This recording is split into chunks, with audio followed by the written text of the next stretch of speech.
So good evening, everybody, and I'm very excited. Today, one of the greatest Verdi operas there is, Il Trovatore. It's our subject today. Il Trovatore is an interesting work in the overall operas of this composer, Giuseppe Verdi. So very quick overview, really. Verdi is a composer we all think we know so well, but just to put again in context this composer in the music history, but also this particular work. So when Verdi started composing, all the music he knew was pretty much in the opera world, it was Rossini. Rossini was dominating the Italian opera scene, and then in France we have Meyerbeer and Halévy. It was at the time very popular to write what we call the bel canto opera, and if you remember, bel canto operas are really about showing off the virtuosity of the human voice and the beautiful song.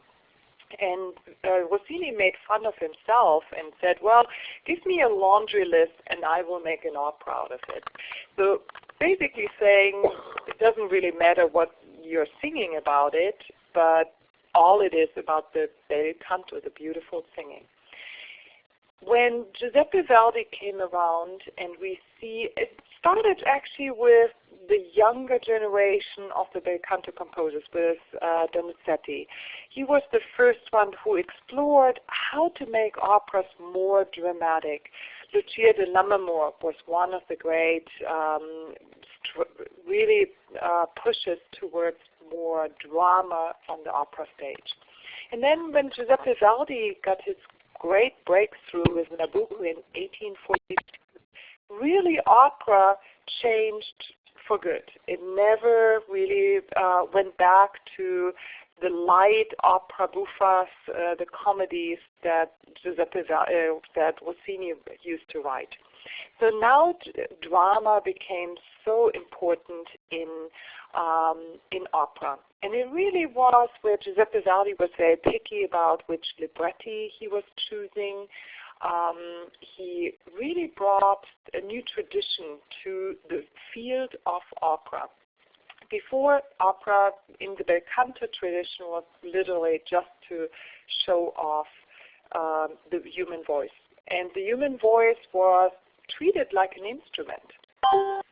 By the way, there's somebody. Hello. Oh, somebody I thought done. In any case, I was just listening to in Santa Fe, at the Santa Fe Opera, to Marriage of Figaro.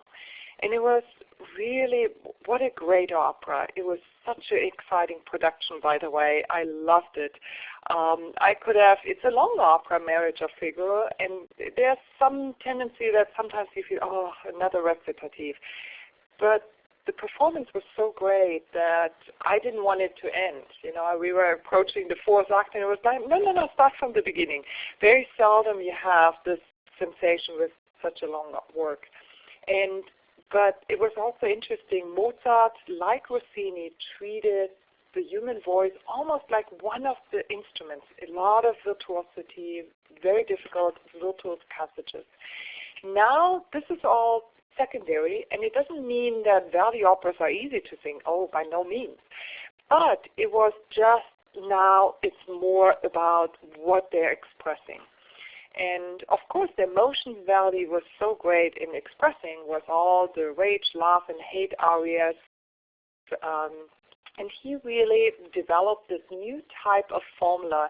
And if you look at all his beginning operas, you will see that same format. He used that over and over, and especially what we call in his slave years, where he was producing one or sometimes even two operas per year.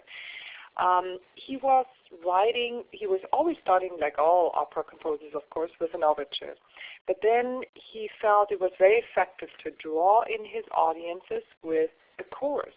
A chorus gives the ambiente, the atmosphere, draws really his audiences into the story.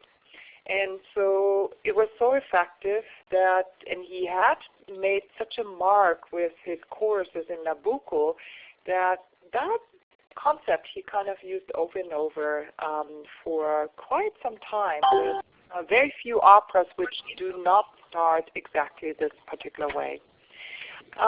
He then actually moved really away from the showy type of arias, and he tightened the plot, very meaningful stories. He was, like I said, very carefully choosing his libretti. And, well, let me move a little bit more forward. So I'm just, maybe this is also, when Giuseppe Verdi passed away in 1903, he had become such an icon in the opera or music world or in Italy that there were thousands and thousands of people attending his funeral. And it was no other than a very young Toscanini who was conducting the chorus from Nabucco, the slave chorus, Vad Pensieri, and this was, of course, it's to this day considered like a second Italian anthem. Then let's move on to Il Trovatore. So Il Trovatore, I kind of gave not all the operas, but just how we basically subdivide Verdi's opera collection. So we have his early works with Nabucco, Ernani, Macbeth, Luisa Miller. And for example, Ernani has a lot of bel canto elements, still very influenced by Rossini. Then we see the operas which really brought him international fame, and that's where we have, of course, Rigoletto, and we have Il Trovatore, and La Traviata. And look at the years. Il Trovatore and La Traviata were two massive operas, very substantial works, and he actually premiered them in the same year. And in those days, we have the profession now of conducting. In the 19th century, it's really when we see this new profession in music appearing. So therefore, Giuseppe Verdi was not only just composing the opera, he was always overseeing the productions. And so he was rehearsing with the singers, with the orchestra, overseeing what was shown on stage, like the acting. So everything he was really involved. Not only Wagner used to do this as well, Giuseppe Verdi. It was just the time. In the 19th century, you were not just only a composer. So then we see the middle period, the first work of his middle period. We always mark Simon Boccanegra as a turning point. And then, of course, the late period after so many years of retirement. And in between, of course, Aida and Otello when he wrote his Requiem. So very significant works were really Rigoletto, Il Trovatore, and La Traviata. La Traviata was maybe his most personal work because that's when he had fallen in love with the soprano who really made it possible that Nabucco was premiered. And they lost contact and had met again, and suddenly were living together without being married, and that was Giuseppina Strepponi. And La Traviata, being the scolded woman and not good enough for the father, that was really La Traviata. It was a very personal story. There are letters confirming this. But Il Trovatore was also a very significant work. In many ways a turning point. Rigoletto was where he explored how rhythm can be used in opera. When we get to Il Trovatore, it's a very mature Giuseppe Verdi. Really, he found his later style almost with Il Trovatore. There's a big shift between Rigoletto and Il Trovatore. Many Verdi fans find Il Trovatore to be one of the greatest Verdi operas there is. So it was premiered it was really bringing him international fame. It was premiered in Rome in January 1853. But then it was so popular that there was a request for it to be performed also in Paris. And that's where he made quite a few revisions to the opera, and that's why this is an opera that has 4 acts, because any opera written for and performed for Paris, there had to be a little bit a different layout. So for the French taste, he just added a little bit a few numbers, including a ballet. So Il Trovatore, the Troubadour, is based on a libretto by Salvatore Camerano, but based on the play by Antonio Garcia Gutierrez, and that's of course a writer from Spain. So it's a Spanish libretto, and I thought it would be interesting to know a little bit about Antonio Garcia Gutierrez.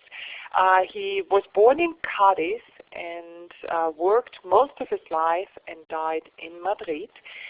Was one of the most significant romanticists in the Spanish literature, but he had trouble in his time to find fame and success with this type of works until actually he published The Troubadour, Il Trovatore, and that happened in 1836.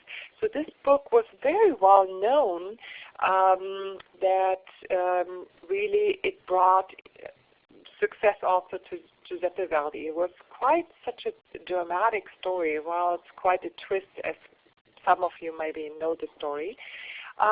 But also interesting that Giuseppe Verdi liked this writer, and he went back when he just wanted again and was looking for another great libretto, and Simon Boccanegra is another work that's based on the writing of Antonio Garcia Gutierrez. And so he also wrote some wonderful libretti for Zarzuelas, the Spanish opera, and we might not know these, but maybe Pili does. Il Grumete, La Venganza Catalana, maybe that's Catalan, Pili might know.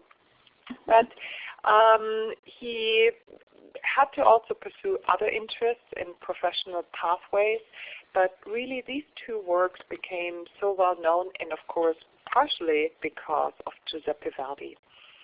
The opera really became very, very popular very quickly, and that's, I think, where from then on any opera announced by Giuseppe Verdi was always, almost for any opera house, a granted success. But it really, the international fame came with Il Trovatore. This opera was performed in Paris in Italian on roughly 1 year later in 1854, and very famous singers were especially hired for this particular production. The French version was even translated later on, so because this opera found such a liking that people felt, well, yeah, it should be translated. So in 1857, just a couple of years later. For the French revisions, Verdi made the following changes. So he added a ballet. That's, of course, what we see in most French operas. He put more emphasis on the character of Azucena, which is, of course, the gypsy. She has that very low female part, so very few singers can actually sing this. It's some parts even are lower than yeah, an alto. It's a real alto part. And then here you see a little bit the performance history. 1855, he was already performed in New York, Covent Garden the same year. And so when we see it in any opera house, we just have to always find out if it's the French or the Italian work. But most of the time nowadays you do hear the French version. Did any of you actually go to hear the Met production last week? No. Did anybody see it, or none of you had the opportunity to go? I wish. I know, Lisa. I'm so sorry. Yeah, so I also didn't see it. So we were in the middle of nowhere, I think. So at that time, oh well, that's why we have our class here. Enrique Caruso said that all it takes for a good Il Trovatore to be successful in any opera house, that you just need 4 great singers, and that makes your show. That's certainly true for many Italian operas, but like Marriage of Figaro by Mozart I just heard on Saturday at the Met, you need quite a few more great parts and singers. So this opera, it's a massive opera, but 4 great singers can do the job and successfully please an audience. So what I thought is, as far as we can go, and then I will, as soon as this session is done, I will load it onto our new course shelf, the July-August course shelf. And so here is Verdi's Il Trovatore, and the duel. It starts with a duel. So in the scene 1 in Act 1, we have the guards room in the castle of Luna, and Ferrando, the captain of the guards, orders his men to keep watch while Count de Luna wanders restlessly beneath the windows of Leonora, lady-in-waiting to the princess. De Luna loves Leonora and is jealous of his successful rival, the troubadour Manrico. And Manrico, of course, we will hear quite a bit. In order to keep the guards awake, Ferrando narrates the history of the Count to the guards. And this aria is very famous, so let me quick go to the, where is my, there. And so this is one of the great voices, Nikolai Chiarov, Russian baritone bass, and it's an audio recording, but it's such a great production that I would like for you to hear it. So here, enjoy this so beautiful bass aria from Il Trovatore.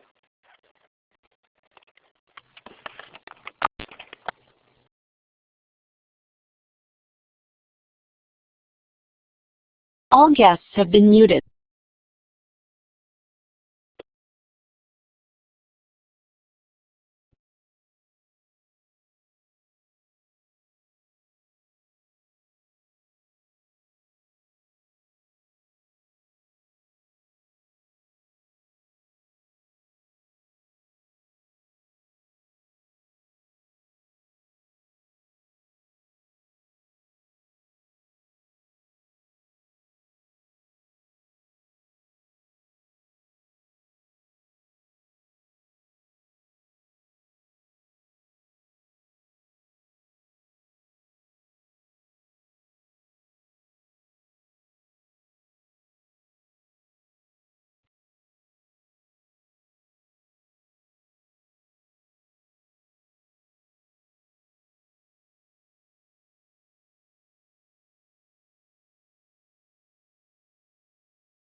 All guests have been unmuted.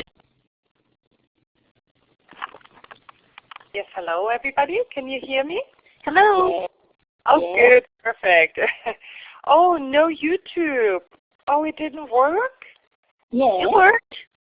Oh, good. Yeah. So, but it seems like not for Laura, so I'm not sure. It's beautiful. Yeah, no, it should have. And this is a fabulous bass. So there's one of my favorite arias by this singer was when he sings in La Bohème, the aria to say goodbye to his coat to be sold. So was it firewood or the medicine? Oh, the firewood. And then the earrings were sold to buy the medicine for Mimi. And that beautiful aria to say goodbye to his coat with this bass is just absolutely fabulous. But Pili, you have a question. Oh, no. I just was saying that I was done. No, Oh, just a minute. perfect. Oh, good. Thank you. Oh, you see, I was looking for the access codes. I was not looking at the screen. Thank you. So here how the story continues. It appears that a gypsy had once bewitched a little brother of the count, making the child weak and ill, and for this had been burned alive as a witch. Dying, she had commended her daughter Azucena to avenge her, which she did by carrying off the younger brother. Although the burned bones of a child were found in the ashes of the fire, the father refused to believe in his son's death. Dying, he commanded Count de Luna to seek the gypsy's daughter, Azucena. And that's, of course, one of our main characters. So now we have the background. So that first scene in the Act 1 is really to tell us the story. And so you can, of course, assume already something is not right about what happened that many years before. Now the time moves forward in the story. We jump to the second scene of Act 1. And Leonora confesses here her love for Manrico, the troubadour, to her confidant, Ines. And this is, there were a lot of arias. This is a very popular aria, and in Blackboard you can go and see Maria Callas singing this aria, Renee Fleming. But I want to introduce you to a soprano that is not very well known here in the United States. Her name is Anja Hatteros. She's German. She studied at the same conservatory where I studied in Cologne. And she sang some years ago as one of her debut roles here in San Diego, La Traviata. And she has in the meantime gotten very well known in Europe, but hasn't really been singing much here in the United States. But I thought it would be fun for you to hear this particular singer. So here enjoy Anja Hatteros with this wonderful aria from Act 2. So I'm just taking the highlights from this opera with telling you in between a little bit the story. So here you go. All guests have been muted.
All guests have been unmuted.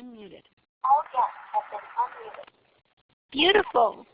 Isn't it beautiful? So, and it's a singer not much known here. And yeah, so fabulous, Lisa. That's actually a good idea to share the link, and then Laura can listen to it. Thank you for remembering that. Let me move on. Wonderful voice. I enjoy it so much.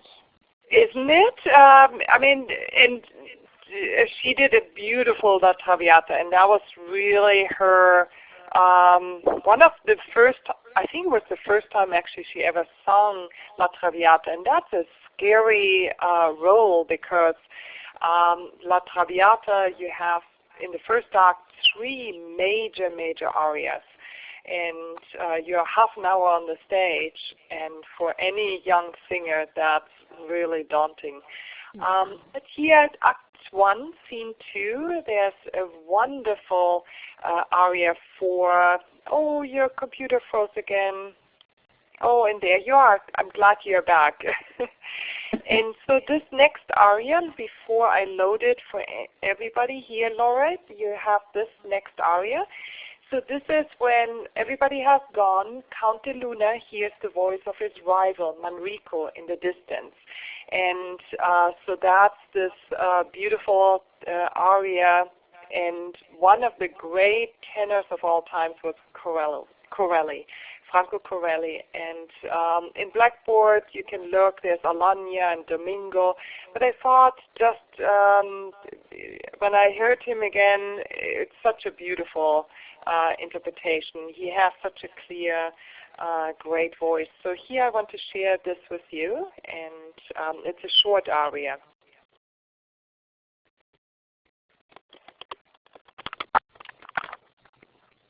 All guests have been muted.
All guests have been unmuted.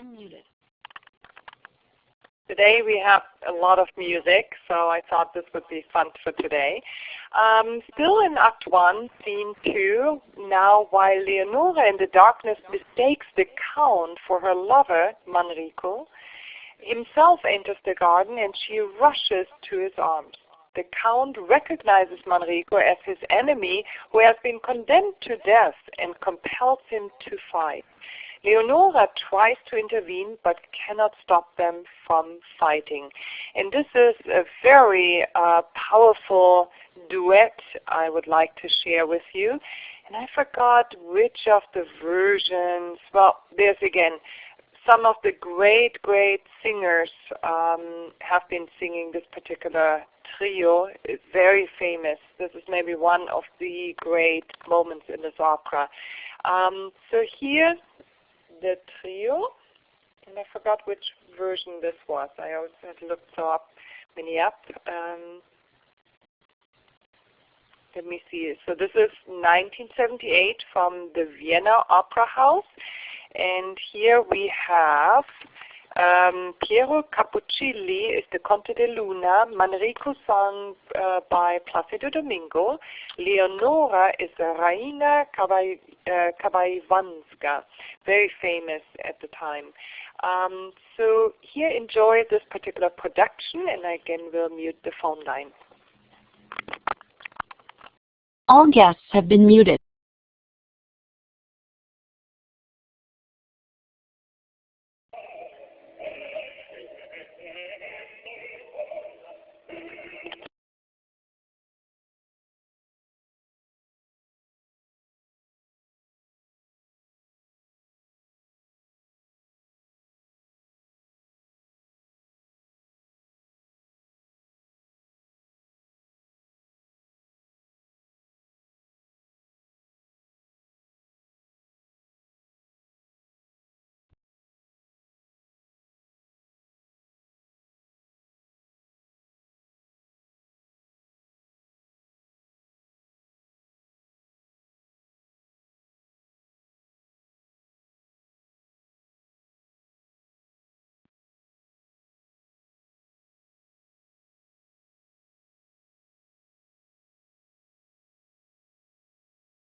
All guests have been unmuted.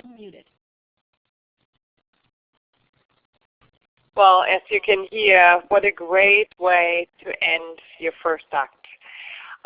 We will run out of time, but I will add for you all of the slides to the Blackboard part. The next aria, and sorry again, Laura, I forgot, so the next aria is there, is now really Act 2 starts with another big part in this opera, and she hasn't really been shown up to this point, so it's one of the main characters, but her first big appearance is really in Act 2. So this is now the Gypsy woman scene, they call it, at the Gypsy camp. Very, very, opera houses love this scene because there's a lot of things how you can put this into scene. So while Manrico sits at the bedside of his mother, Azucena, the gypsies sing the Anvil chorus, and that is maybe the most famous chorus from this opera. So I would like to share this also with you. Here we are. All guests have been muted.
All guests have been unmuted.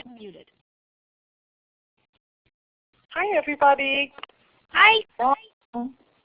Good. Oh, is there Laura? Oh, I thought. So, but Lisa, what did you think? It's an amazing range to hear suddenly a major aria in this very low mezzo or actually alto range. So, Incredible. isn't it? That's actually what I love about Il Trovatore. I love the part of the gypsy. So Azucena. Yeah, so this was just the first one. There's another aria she right after sings, but this one is a little bit still from Rigoletto, that rhythmical part. And there's another great version of this aria where you can hear Marilyn Horne. So also Shirley Verrett and Marilyn Horne were very known for these two parts. So I think you would be enjoying either one. But in any case, so this opera, we just got it barely to the beginning of the second act. So there are 4 acts to go. I mean, not to go, but altogether 4 acts. So unfortunately, we have kind of run out of time, but I will just finish 1 or 2 more slides before I'm going to load it on Blackboard. Have you had any problems to log on to Blackboard, or that's all working pretty well? Works fine. Oh, wonderful. Thank you. And Lisa, remind me, you're using a Mac, right? Yes.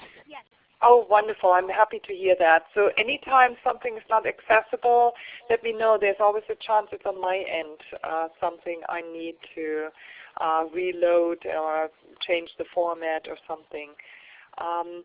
So Lisa, I'm glad you enrolled already. So Pili and Laura, I just emailed you your access codes. And so if you don't mind to quick go to, let me quick show you the right. Can we do that anytime or a specific date? I think it would be good to do it today because I don't know, they have these windows for online when you can enroll and when you can't. Okay. So if you don't mind to do it just right after class. If you tell us how to do it, then I do it. Wonderful. Thank you. Thank you.